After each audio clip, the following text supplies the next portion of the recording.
Hey guys, welcome to Three Deep South. It's a college football podcast brought to you from the great state of Arkansas. We're going to have a little bit different of an episode today. We kind of went through all of our conference previews. So we're done going over conferences kind of half baked, and we're going to start just going over kind of news that's going on and maybe some hypotheticals in the future.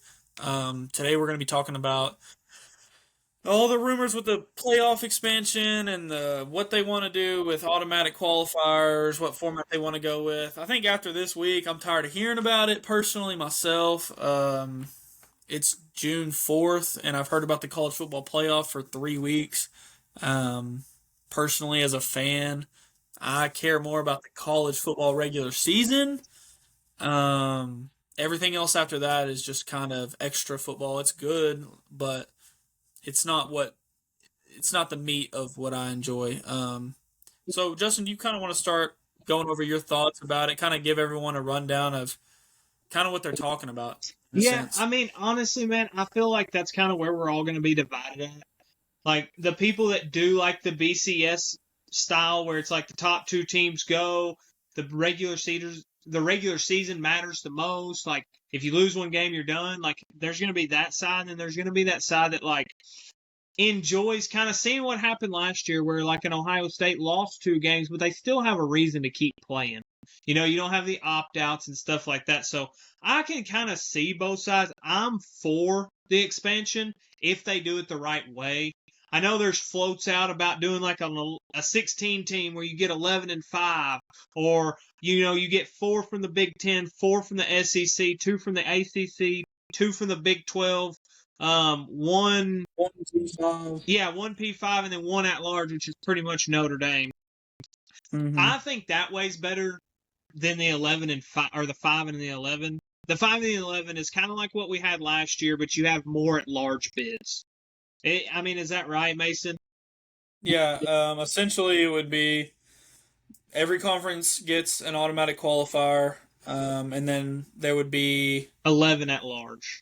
the one, yeah, and then there would be one for the G5, and then there would be 11 at large. My main complaint with it isn't necessarily that I don't enjoy postseason football, because that's not it at all. Yeah. It's more of there's so much emphasis on playoff rankings and playoff expansion, and how are we not going to screw the Big 12, but we're also going to give the SEC and the Big 10 their scraps, and it's like, to me, it's just a tiresome conversation whenever what used to be important in college football was, the conference races. Like, who won the Big 12 used to matter, Yeah. like, more than it does now. I mean, it still matters now, but you're only getting one team, Yeah. you know? I You're only feel getting one team from that conference. And like you said, I mean, there's so many people, and they only let the information get out what they want to, but they don't let all the Mhm. information get out. They want to keep certain things in the vault, but they want to let a certain things out to get people talking about it. And I mean, we both watched Joel Klatt and Josh Pate mainly. Josh Pate's the big one that we both watch, but he talks about it doing the 16 teams where it's 4-4-2-2. 1-1. Well, in that case, so the way that it would be is you would have your 1 and 2 seed in the Big Ten and the SEC. Well, then you would have your 3, 4, 5, and 6. So your 3 would play your 6, and your 4 would play your 5. Your 1 and 2s are in automatically. And then the winner of the 3 and 6 game are in, and then the winner of the 4 and the 5 game are in. So, like, I feel like that could really add not just parity to the regular season, but parity to that kind of the end of the season, kind of you're in the race for the conference championship, but you're more in the race for playoff spots. But you can't just coast like you could in the 5 and the 11 model, where it's like, oh, if we're 9-0 going into week 10, and then we lose, yeah, and then we lose a game, so we're not in the college football playoffs or not in the conference championship. It's like, well, we can lose the rest of our game, bench all of our starters, and we're still in. When that other model, it doesn't let you do that. You have to keep playing your games because you have to battle for one of those, 3 and 4 spots. Mm-hmm. And I feel like that adds more integrity to not just the regular season, but the postseason as conferences, the SEC championship game, the Big Ten championship game, the Big 12, and the ACC. Well, and I think it would add to conference races in a way of like last year Alabama lost a game at the very end of the year to Oklahoma. Not only did they lose, it was embarrassing. Yeah. And in the 5-11 model, that doesn't matter. No. Like it doesn't matter. It doesn't matter that Tennessee went to Arkansas, lost. It doesn't matter that Ole Miss lost to Kentucky and Florida. It doesn't matter that South Carolina lost to Ole Miss and Alabama earlier that year. Like none of that matters. Like if you just get to a point where you're safely in the top probably 15, as an SEC or a Big Ten team, you're in, Yeah. and it really dilutes a lot of what it is. And what I would like to see is what Josh Pate specifically went over, um, because it adds better football to me too. Because in the conference championship game, you're not sitting there watching who was it last year in the SEC or in the Big Ten. It was Oregon and Penn State. Yeah. Like that was a great game, right? Mhm. They didn't have to play that game like that. No. And in the future, I don't see it keeping up that way if you're just in. Like it doesn't mean anything. Like, but if you have a 3 and a 6 play, only one of them are going to the playoff. And let's put it in that same scenario. Penn State, that's a heartbreaking loss if they lose that game and they're the 6. Or Oregon's the 3. They lose that game, that's a heartbreaking loss. Or Georgia, Texas, that goes to overtime. If one of those teams is the 6 and one of those is the 3, that's a terrible loss. That's a program like, oh my gosh, everyone's crying, everyone's sad about. But in the 5+11, that game doesn't matter. There's no point in playing it. There's no point in playing any game that like could risk an injury. There's no point in playing a game that doesn't. I don't know. There's just no point after a certain point, and No. it really and dilutes. It's one of those things too where it's like you're gonna really start getting into those teams that like you don't see it much in the NFL, but like in professional basketball where they quote unquote lose games to get better picks, you're gonna start seeing stuff like that. Kind of like you said, which it's hard to predict, but in a scenario in the Big Ten championship game, yeah, Oregon won it, but did it help them in the postseason that they won? No, they got the toughest path Yeah, that I've ever besides- seen a number one overall seed in any sport ever get. Exactly. So, and LSU got who in the first round? SMU? Penn State. Penn State got Yeah, SMU. Penn, Yeah. Penn State got SMU and then Boise State. So it's like, would it have been better for Oregon to lose that Mhm. national championship? Now, Grant, hindsight's 2020. They didn't obviously know that before they played the game, but like, it's kind of one of those things. Like, I feel like those are the scenarios that they have to get worked out, and I feel like the decision that they're making right now is going to steer college football in a direction that can either be really, really good and change the sport in a good way, or it could be really, really bad and change the sport in a bad way. Because there are teams in the ACC that deserve to go. And there's our team. It's one of them. Exactly. Exactly. There's teams in the, Big 12 that deserve to go. So you can't just be like, oh, well, those teams aren't good enough because they're not in the top 16, or whatever. It's like, well, who's coming out with the rankings for one? And for two, like, we want the priority of the regular season to matter. So it's like, if you're voting all these Big Ten and SEC teams in because it's like, oh, well, their conference is tough. It's like, well, yeah, but how do you know their conference is tough? Well, it's just tough because it's tough. It's like, okay, well, can you back that up? Well, they get the highest recruits. Well, it's like, okay, who comes out with the recruits? ESPN mainly is the biggest one, the top 300. Well, who pads ESPN's pockets more than anybody in college football? Everybody kind of knows that answer, but I'm just saying, like, you can't just say one conference is so much better and higher than any other one just because of what? I mean, if you go back, and I say that to say this, if you go back, we'll start in 2024, 2025, so last season. If you start there and look at bowl games, ACC was down. They went 2-11. The Big 12 went 4-5. The Big 10 went 11-6. And the SEC went 8-7. So it's like, the ACC was down last year, but everybody else was kind of in that good tier of like, they won games and they lost games. In 2023, 2024, the Big 12 was 5-4, the ACC was 5-6, the Big 10 was 6-4, and the SEC was 5-4. So then again, it was kind of all the same thing where it's all they're all around right around 500 to 600. So it's not like there's a conference. It's like, oh, the Big Ten's going 7-0 in bowl games, or the SEC's going 9-1 every single year in bowl games. That's when I feel like we could genuinely have the conversation of like, okay, this conference deserves more spots than these conferences because they are that much better. Because if you don't look at bowl games, when else do you see that cross conference, playing besides one or two games like Texas and Ohio State or LSU and Clemson? And I really think what they go off on that is just there probably is some bias. If I had to just be honest, there is bias because Fox and ESPN are the two biggest money programmers. They have the biggest channels and they have the two biggest conferences. But I think a large part of it is draft picks. Honestly, what NFL scouts have to say. And just to be honest with you, like more fans are in the Big Ten and the SEC, so Yeah. there's just more eyes on it. I think more importantly, it eliminates human error. Yeah. Because to me, last year, Indiana did not deserve to be in the playoff. They did nothing to me to deserve it. They went to Ohio State and lost. That's all they did. Yeah. To me, Notre Dame didn't deserve to be in it. I know that they wound up going all the way to the championship, but they lost a game at home to Northern Illinois. I mean, how did they make the playoff after that? SMU, to me, didn't deserve to be in.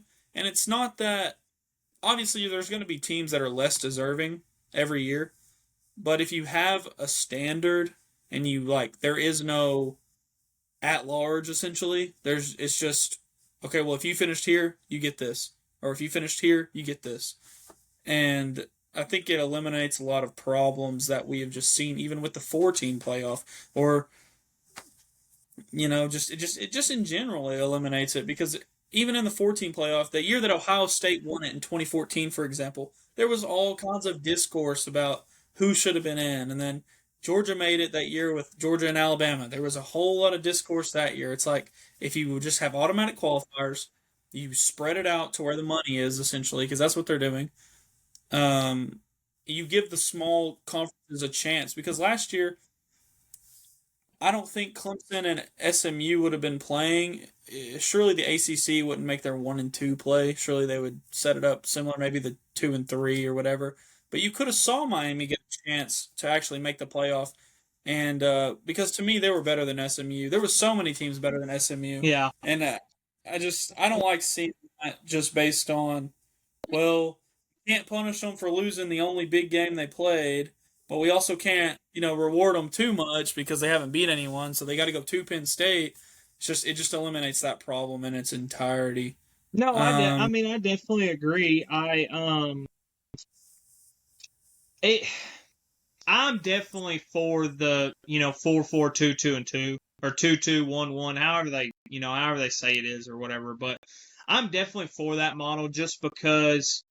It's going to get the right teams in, and everybody's going to have a shot. It's going to kind of shut up the people that are like, oh, well, if the second place, Big 12 team got in over the 6th rank, the 6th seed in the SEC, like it would have been this or it would have been that. Because at the end of the day, if you're that far down in the SEC, do you deserve to go over the second place in the ACC? I really don't think so. I mean, honestly, it's hard to say because you never know, who. I had it pulled up just a second ago. Let me try to get back to it. I'll say that, so in the SEC last year, the top 4 teams would have been Texas, which made it, Georgia, which made it, Tennessee, which made it, and Alabama was the next one. So those would have been your 4 teams in last year. But if you had a playoff or you had a play-in, yeah, it would have been Tennessee, South Carolina, Alabama, Ole Miss, wouldn't it have been? Yeah, pretty much. Your play-in games would have been Alabama would have played Texas A&M, and then LSU would have played South Carolina. Okay. Because Texas A&M was ranked above Ole Miss in ESPN's college football. I'm just talking about conference standings. Yeah, that's what I mean. That's the Okay. conference standings. Okay. Yeah. So like those would have been your games. Yeah, no, I don't know how. I mean, I guess they're both 5-3, and I mean, you got to think though, it goes strictly by conference, not your overall. Because like, well, no, I just thought A&M lost a little bit more than they did, but no, they did. They were 8-5, and Ole Miss was 10-3. But in conference play, they were both 5-3. Well, in a way, I think that they could kind of work on that. Is so since I mean, you could just go off 1 through 6 in the conference standings, or you could have a subcommittee in the SEC, in the Big Ten, and they could kind of make their own rankings in a sense, which that would make a team like A&M mad. But are you going to reward an 8-5 A&M who lost some non-conference games over a team like, I don't know. I don't think LSU or Ole Miss really played anyone crazy in the non-conference. No, I mean Texas A&M played. But that discussion would be a good discussion to have, because Texas A&M lost to Notre Dame, which isn't an easy game. I mean, that was a team that went to the national championship. Yeah. But if you just go off of conference record, yeah. But if you go off overall record, then no, they didn't deserve it. But they lost. That's where strength of schedule will matter, and it could potentially booster what teams want to do with their schedules, because right now Arkansas is putting themselves to a gauntlet for no reason. Essentially, I mean, we won't get rewarded for getting beat by, even though Memphis isn't a great team. Memphis by no means is sniffing the college football playoff. If we get beat by Memphis, that's a road game. What did we gain from that? What did we gain from hosting Notre Dame? Yeah, no, I mean nothing. We kind of talked about it earlier. Like it's one of those things where like you are going to have something like what you're talking about, or you're not going to have Notre Dame versus Texas A&M week 1 like you did last year, or Texas versus Ohio State. You're just going to see them playing, New Mexico State and Akron and Arkansas State and be like, well, we didn't lose any of our out-of-conference games. It gets rid of easy losses that or easy wins, I would say, and losses that like no other team is having to battle through. But it's one of those things to where I think the worst thing they can do is go to 5-11, because I just don't think that it's good, and I think it puts too much. Oh well, they're the 5th or 6th ranked team in their conference, but they have the potential, and their blue chip ratio, which is 4 and 5 stars on a team, their blue chip ratio is high. It's like, well, yeah, but they don't play good together. It's like they can be how you want to, but they still lost 4 games, and they shouldn't be in the college football playoffs. So they shouldn't be ranked, 16th, just barely get in, over a 10-2 Miami that, didn't make it to the ACC championship team because they messed up one game, and now they don't get in. Right, and I really hope this is going to be a little bit of a tangent. I really wish that instead of people being fans of, I'm not a fan of the SEC, but I know a lot of people that are. They chant SEC. They do this. They think that Oh, I would say 85% of Arkansas fans, as soon as postseason comes around, they start supporting the other A in the conference. And what bothers me about that is, if you're cheering for the SEC, and not necessarily on the field, because I can understand that to a certain extent, but if you're cheering for the SEC and in a way of like, oh, what benefits the SEC benefits college football, that's not true. Yeah. What benefits the Big Ten does not benefit college football. What benefits one individual group does not benefit everybody. And I would really like everyone to start thinking more with an open mind, in a sense of like, what sounds great, it's almost like a political bill that has a cool, catchy name like America First, but really it's got nothing but crap in it that controls you, in a sense.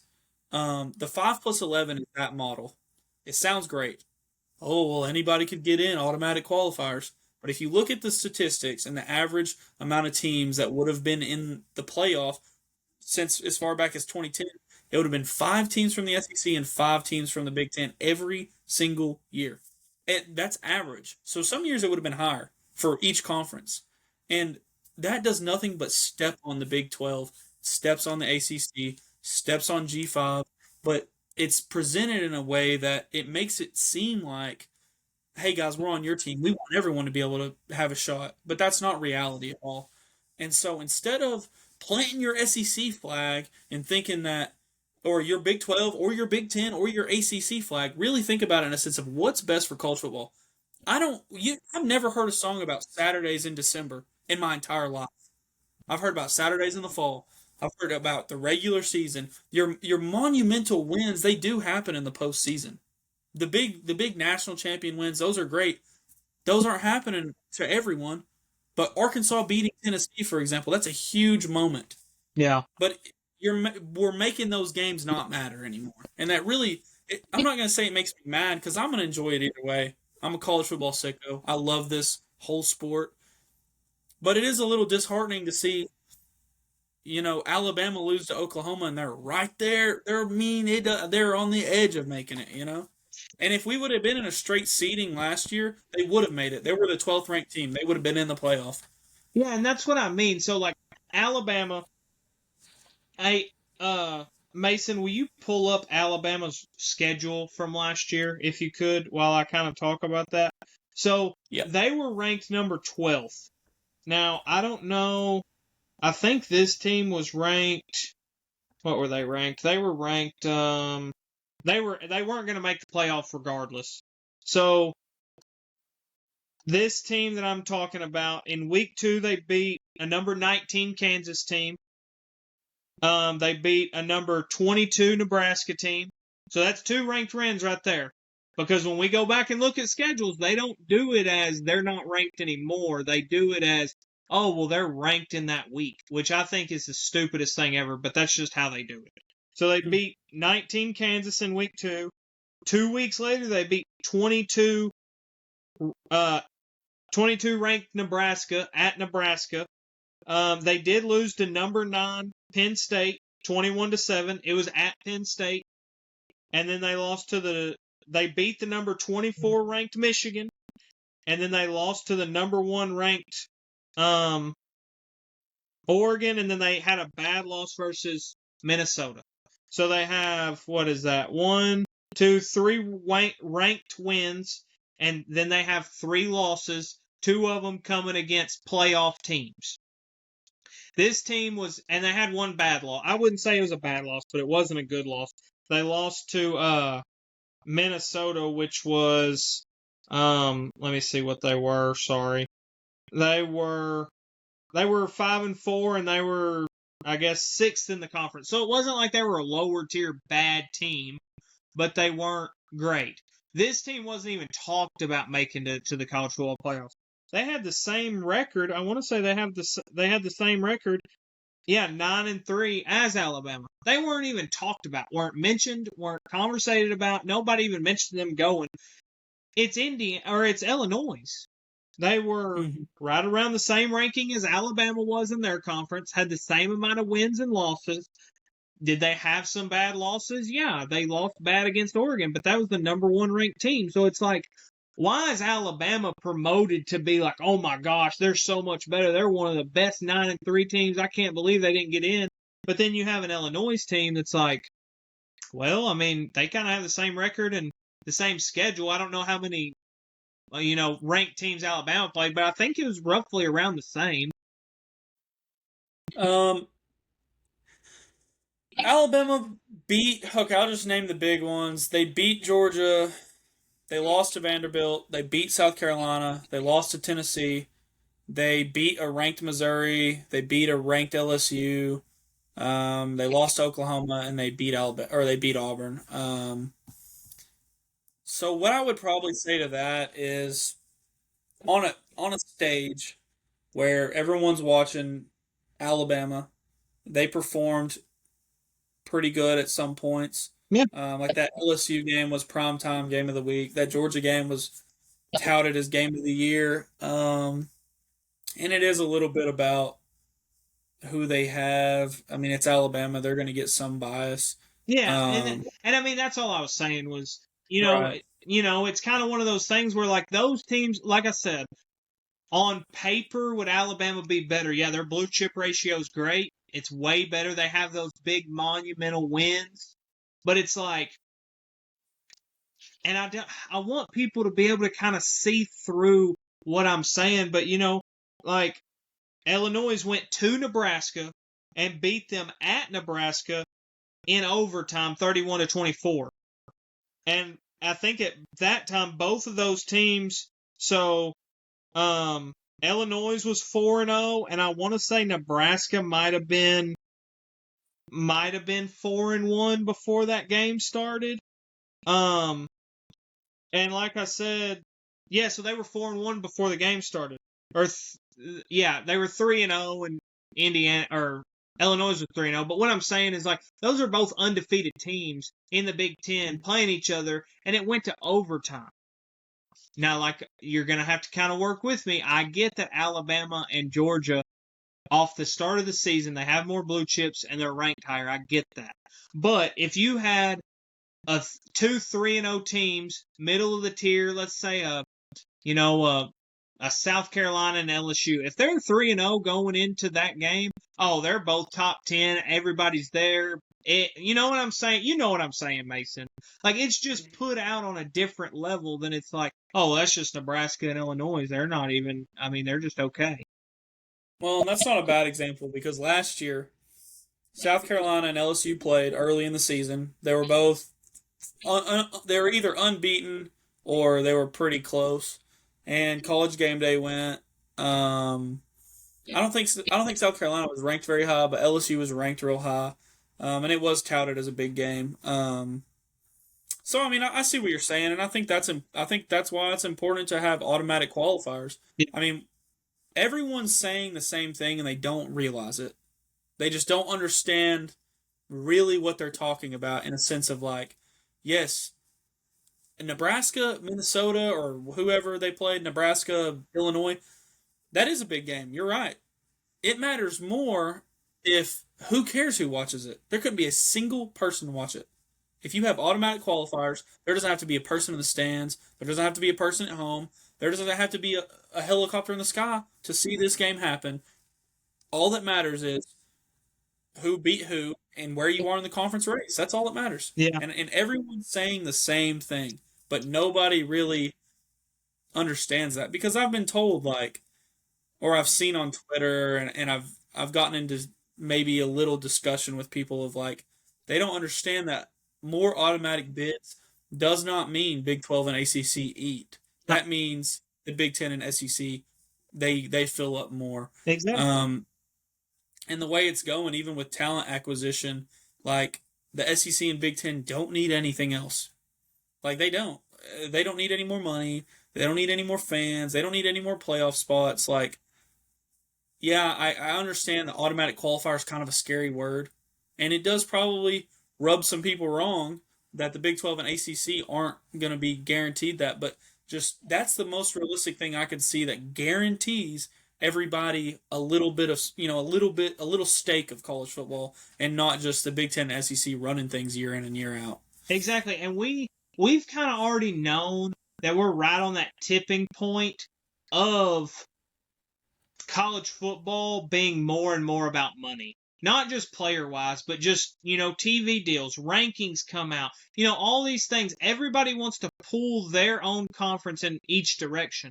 You can't sit here and tell me that if we do the 5 and the 11 model, which is 5 automatics, each one from each conference, and then 11 at-large bids, you can't sit here and tell me that the SEC and the Big Ten would get more in, and they would start moving some teams around to make it to where it's like, well, if they wouldn't have lost that game, Miami wouldn't have fell out. It's like, well, yeah, but you put an Indiana in over Miami, and they have 2 more losses. It's like, oh, well, the Big Ten's just more, of a grueling schedule as a whole because the conference is harder, or the SEC, or whatever you want to do with those 2 conferences. And as much as I'm a Big Ten fan and as much as you are an SEC fan, we both just love college football.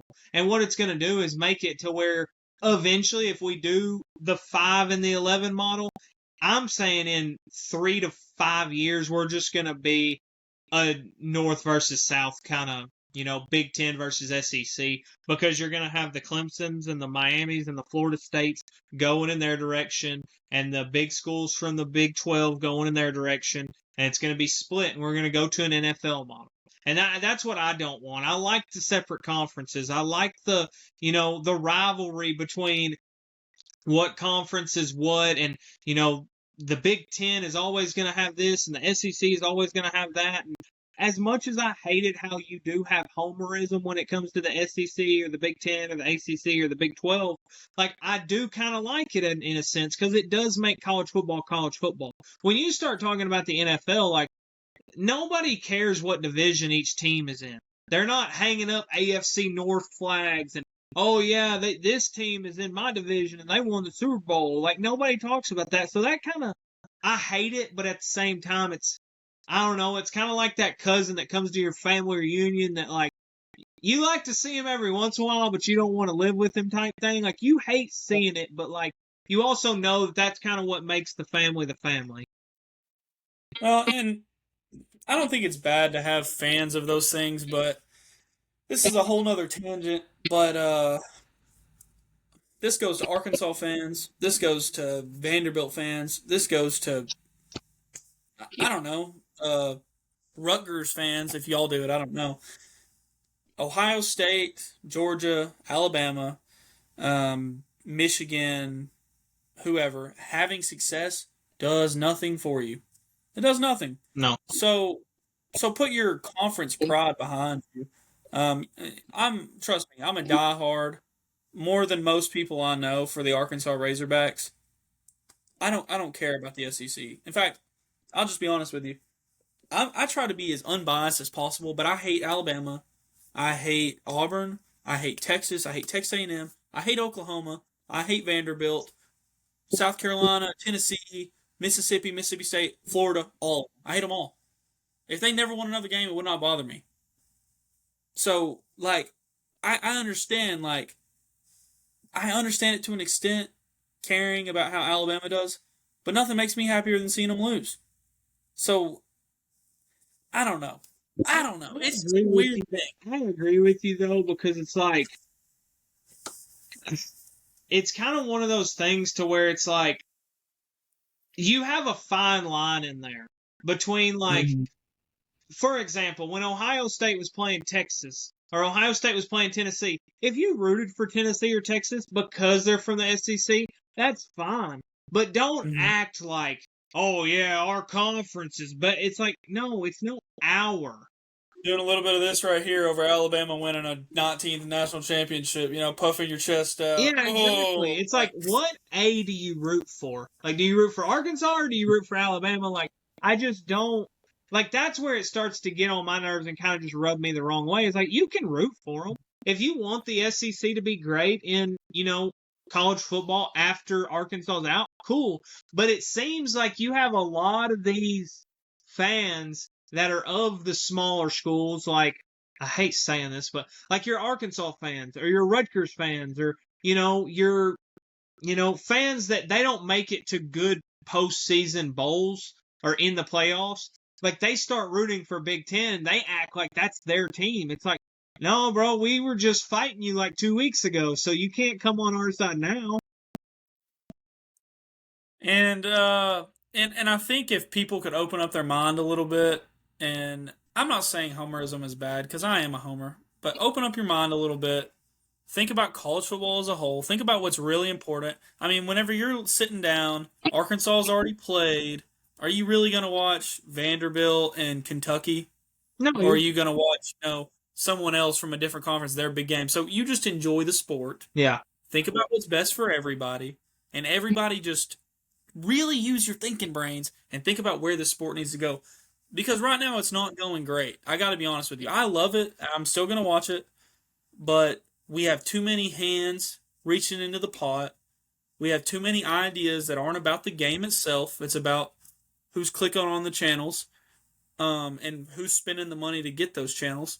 And right now we have an opportunity to make the best decision for college football in 10 years? Yeah, a long time. I mean, Yeah, It, and it college football from 2010 is completely different than it is today. I mean, it's completely different. Not even close to the same. exactly. And I think it's better personally, but some people think it's worse. And that's what I'm going to talk about now too. Is like I'm completely with you, Mason.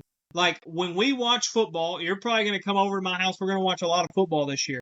After Ohio State gets done playing, I don't care if Rutgers is playing Indiana. If LSU's playing South Carolina, I'm watching LSU South Carolina because that's a better game. I don't care Right. if I don't care if Texas A&M is playing Vanderbilt. If Illinois is playing Iowa, I'm watching Illinois Iowa because that's a better game. Listen, if you want to be that fan that roots and toots for the SEC no matter what's going on in the postseason, great, be that fan. But don't come over and watch Big Ten football when the only game on is Texas A&M versus North Dakota Mountain State University. You go watch that game. Go watch that blowout, and that's the only college football you get to watch in Week 10 when Georgia's playing, whatever bullcrap Division II school they're playing. That's what you get to watch. You don't get to come watch Ohio State versus Penn State or, Kansas State versus Texas Tech or something like that. Nope, you got to stay in the SEC because that's the only conference you root for. And to an extent, like if we go to a 5-11, you're not going to get the crossover of Ohio State and Texas. Texas will have no reason to play Ohio State. Ohio State will have no reason to play Texas. So we really need to push. I mean, I know we can't do anything. Fans, honestly, we can't do anything. No. But just maybe voice your opinions. Kind of, I don't know. Crazier things have happened. But just really think about it. Tweet, like it, subscribe, please, to our YouTube channel. In fact, I really want to start asking people if y'all want something specific covered. If y'all want something specific to be talked about, just comment on our TikTok or our YouTube. I check those every day. So we had a little issue with the last episode to where I couldn't clip any of it. So we'll get some clips from this episode though. So we'll be more active on the TikTok. Again, this is probably how it's more gonna be like for the next 2 months? Yeah, that's what I was gonna tie in with you. Like, we're gonna make shows every week. Like, we're not gonna stop making shows. Me and Mason, I mean, we'll talk on a Wednesday for an hour about college football, and we'll get off the phone about, dang, I wish that was our show. But then we come back on here a day later or 2 days later, or whenever we record, and we have, a conversation that's based on the same topic, but go as a completely different way. We're going to talk about college football regardless. The only thing is like, this is dead period. Well, there's not much to talk about unless you're an absolute college football freak. So think about college football as like one of those things that like we're growing to a point. It's like a roller coaster. We're going to go through a bunch of those little clicks, and then we're going to get to the top, and then that's when, it's going to break loose, and it's going to be great. But, we definitely appreciate you. Just let us know what we can, do better and what we can talk about through the off season. Because, sometimes we are brainstorming between each other, and we just need that one comment. It's like, talk about this, and then our brainstorm opens back up. So tell your friends about it, obviously, like and subscribe. Mason, here's something that'll touch a little close to home with you because it's kind of been talked about, and I just want to know how you feel about it. There's been a lot of arguments that the SEC should play another conference game. How do you feel about that? Because they play 8 right now, and everybody else plays 9. Or the Big Ten at least plays 9. It doesn't benefit us. No. To be honest with you. It doesn't benefit Arkansas. It doesn't benefit Alabama to have to play Florida or you know what I mean? Or like something like that. Until you go to an automatic qualifying thing, there's no point. Yeah. No, I agree. And I don't have an issue. Like, obviously, I think it would be better for college football if they did. If every conference played 9 conference games and they have 3. The only thing that bothers me about the SEC not playing that extra conference game is I don't think they should be able to choose when that week is. What do you want me to call those teams? You know what teams I'm talking about? Like, They're cupcakes. Yeah, the That's what they cupcake are. games. I don't feel like a Georgia or an Alabama or you look at all those schedules, they play conference game, conference game, conference game, conference game, and then like week 10 or 11, it's like cupcake. It's like, no, you should have to get your cupcakes in at the beginning of the season. That's the only reason I mean, I don't care if they pick up another conference game. I feel like it'll make it more equal throughout the whole, United States, but I don't feel like you should get a cupcake game right before, The Iron Bowl or right yeah, before Georgia Tech. Yeah, I exactly. can see that. It definitely is a benefit in a sense, but to a certain extent, strength of schedule is a thing, Yep. and I can understand why. I can understand why people would be upset about it because the Big Ten is I would say, an equal conference, to a certain extent. Especially as of late. Now, if you were to talk about Right. 10 years ago, 5 years ago, yeah, SEC, but as of late, it seems like everything's kind of equaling out. With NIL and transfer portal and all that, you're right. I feel like everything's kind of equal. So, to me, a nine-game ACC schedule still isn't a 9-game or an 8-game SEC or sorry, word jumble. Yeah. A 9-game ACC schedule is still not equal to an 8-game SEC schedule. And I think right now for the SEC, Greg Sankey's not going to look at that with any kind of serious, like, willing to change until he knows that there's an automatic qualifying bid for his like, he wants to be rewarded for playing what is a harder schedule. And I really think the Big Ten could do better about representing themselves in a way that's like, look, USC's got to go to Illinois in November. Texas Tech hasn't played anyone ranked in the top 50 in 4 months or 4 weeks. Like, you know what I mean? In and out, in and out, in and out. The Big Ten and the SEC is a tough game Yeah. for basically everyone. I mean, even last year Vanderbilt wasn't a pushover. You Yeah. know, even last year Vanderbilt beat some teams. So, like, in the SEC, week in and week out, you're playing a good team. In the Big Ten, for the most part, week in and week out, you're playing a pretty good team. It's not that way everywhere. Yeah. So, And I wouldn't want to play another conference game either. Yeah, it's funny that you say that about the Big Ten because I was thinking about this today, and I think I heard it on one of the shows. Like, the reason the Big Ten, like, it is getting closer over like the last 2 to 3 years. Like, the margin gap between the SEC and the Big Ten is closening up. What I think the reason is because the SEC has a lot of loud coaches, a lot of coaches that'll get on there and talk about what's going on and have no filter about it. That the Big Ten doesn't really have that. And I feel like that's kind of where that divide is because it's all about perception to the community of college football watchers. So it's like, if you hear this one conference talking about how hard their schedule is and how tough it is and how every week is a grueling grind and blah, blah, blah, but then over here you watch the games and the games are just as close and the schedules are kind of the same, but none of the coaches are talking about it. That's where you kind of get this like gap in between them. But I'm kind of with you, like, as much as we love Big 12 football, one of the most competitive conferences as a whole, they all go 7-3, they all beat each other, and then when they get in bowl games, they don't really do that good. The ACC kind of the same way. Like, we talked about it in one of our previous episodes. Like, besides Clemson, like, the ACC is wide open. In the Big Ten, you kind of know who those 2 or 3 are. In the SEC, you kind of know who those 2 or 3 are. So it's like, even though the ACC and the Big 12 are, good conferences, like, they're just not cut from the same cloth right now as the Big Ten and the, SEC. And the way I do it is take your Big 12 team or your ACC team, and this is going to take a lot of non-biased things, but, like, where would they rank in the ACC? Or where would they rank in the SEC? Or where would they rank in the Big Ten? That's what you kind of have to ask yourself, not just like, oh, well, we went, I don't know who. Oh, who won the ACC last year? Was it Clemson? Yeah, Clemson. That's what I figured. So, like, last year, where would Clemson have ranked if they got picked up and put in the SEC?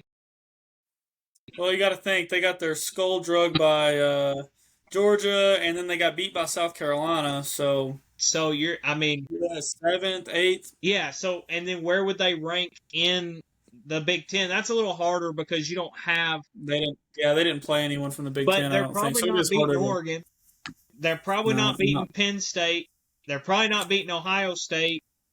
I mean, I think It'd be a tough one against Michigan. that's what I mean. And then you got you got Indiana. I think they would beat Indiana, but I think it would be closer than a lot of Clemson fans would like to admit. So, like in that conference, they're fourth, fifth, sixth, somewhere around that area, depending on the game and where it's located. But like that's what you have to ask yourself, not just like, oh well, we went 10-2 in the ACC or we went 10-2 in the Big 12. It's like, yeah, I get that. Congratulations, you do deserve to make it to the playoff, but you can't sit here and say that the Big 12 or the ACC deserve the same amount of respect as the SEC or the Big 10 because it's just not that way.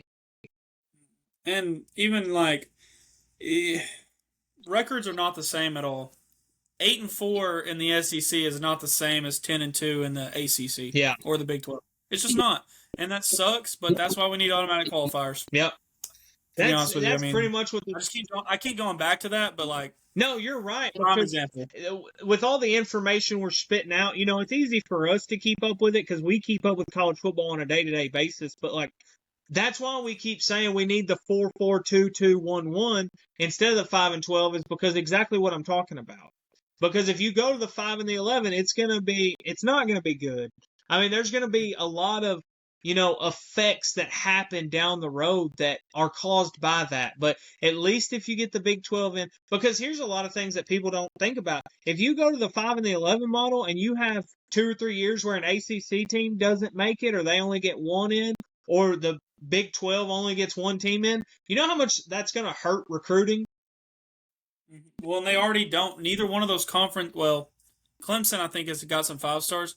I don't think the Big 12 has a 5-star on any roster in the entire conference. No, unless they transfer. And it also hurts money because how much money did Notre Dame make from just making it to the college football championship? Oh, I mean, they made a bunch, millions of dollars, and it's a cut of how many of what teams of what conference make it to where. Same way with bowl games, but you don't make near as much money for a bowl game, and the gap is going to continue to grow if we don't make a decision that's in the best interest of everybody. Or it's not in the best interest of the SEC and the Big Ten, but for college football as a whole, that would be the best decision in my opinion. I agree. I mean, I think that's the only way we can go, and that's the way I hope it does go. At least for right now. If they want to look back on it in 5 years and say, okay, let's now go to the 5 and the 11 model, or however they want to do it, like I feel like their wording around it is making it to where they almost want people to choose the 5 and the 11 when that's not even the best option. But that's all I got today, man. Next week we'll probably go over maybe some head coaching or some like quarterback rankings or something. We're going to talk about it. Again, if y'all have anything y'all want us to talk about, just comment it under our TikTok or our YouTube. We appreciate y'all a lot for listening. Turn on your notifications. Turn on your notifications too, because we are still, I mean, me and Mason both work full-time jobs. This is kind of like our little hobby that we picked up. So, sometimes Mason has something coming up or I have something coming up that we don't get to drop every week on Sunday or every week on a Thursday or whenever we drop it. So make sure you turn your notifications on and, kind of like we said earlier, just bear with us a little bit. This is the boring part of college football. I promise you're not going to go out and find any other podcast that you'd rather listen to than the two guys that you're watching right now or listening to right now with a little Southern accent that probably live and die by the hill that they want to die on and, support their conferences like we do. So, just kind of stay tuned with us. We're going to crack some jokes. We're going to talk about some interesting things. And the longer we do this, I mean, me and Mason are friends outside of this, but the longer we do this, we're probably going to get into some pretty argumentative scuffles throughout the week. So just kind of stick with us and enjoy what we're talking about. And when season comes around, it'll definitely be more fun and interesting because that's how college football works. Mm-hmm. But yeah, guys, appreciate it. Thank y'all so much for listening. This was like our 7th episode. So we're coming up on 10 eventually. I think we're getting better every week, guys. So just bear with us. Thank y'all so much. Have a great rest of y'all's week.